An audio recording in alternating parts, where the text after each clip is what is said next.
Headlines brought to you by Chitale बंधू.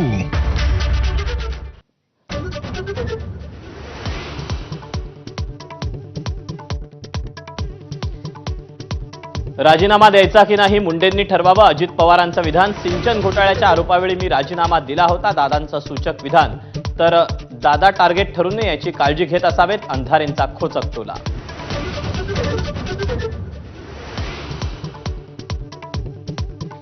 धनंजय मुंडेंना भेटल्याची बातमी फोडणारा नेता बीडचाच. आमदार सुरेश धस यांची माझाला एक्सक्लुझिव्ह माहिती. लवकरच फडणवीसांना भेटून तक्रार करणार असल्याची धसांची माहिती.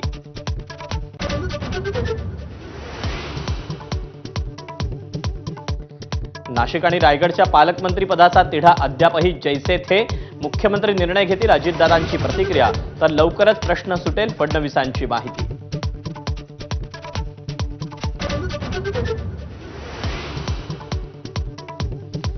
भास्कर जाधव यांच्या व्हॉट्सअप स्टेटसची चर्चा. मोहरक्या जिद्दी आणि धाडसी असेल तर माणसंही जनावरही विश्वास ठेवतात. स्टेटसमधील मोहरक्या कोण चर्चांना उधाण.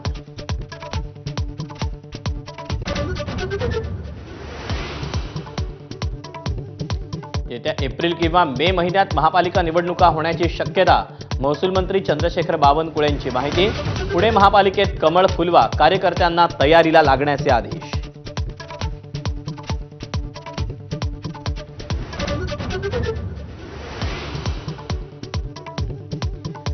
लाडकी बहीण योजनेतील लाभार्थ्यांची संख्या आणखी कमी होण्याची शक्यता. आयकर विभागाच्या मदतीनं 2.5 लाखाहून अधिक उत्पन्न असलेल्या कुटुंबातील महिलांना वगळणार.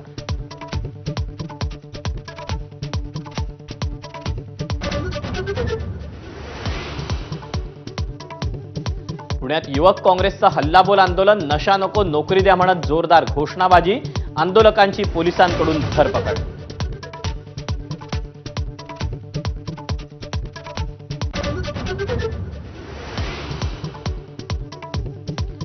कोळसा तंदूरभट्टी वापरणाऱ्या रेस्टॉरंट्स आणि ढाब्यांना बीएमसीची नोटीस. इलेक्ट्रिक किंवा पीएनजी एलपीजी वापरण्याच्या सूचना.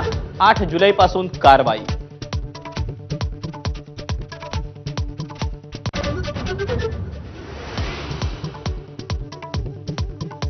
वर्ध्याच्या सिंदी रेल्वेत अनियंत्रित ट्रकनं घरात शिरल्यानंतर पेट घेतला. सुदैवानं जीवितहानी नाही. घरातील साहित्याचं प्रचंड नुकसान.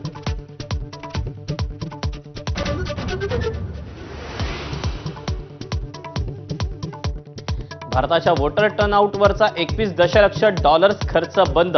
इलॉन मस्क यांची घोषणा. अमेरिकेकडून भारताच्या निवडणुकीवर कोट्यवधींचा खर्च. तर अमेरिका 182 कोटींवरचा खर्च कुणावर करते? भाजपचा सवाल.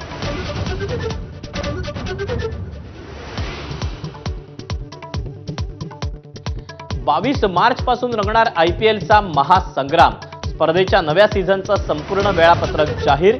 गतविजेती कोलकाता आणि बंगलोर संघात सलामीची लढत. 25 मेला ईडन गार्डन्सवर अंतिम सामना.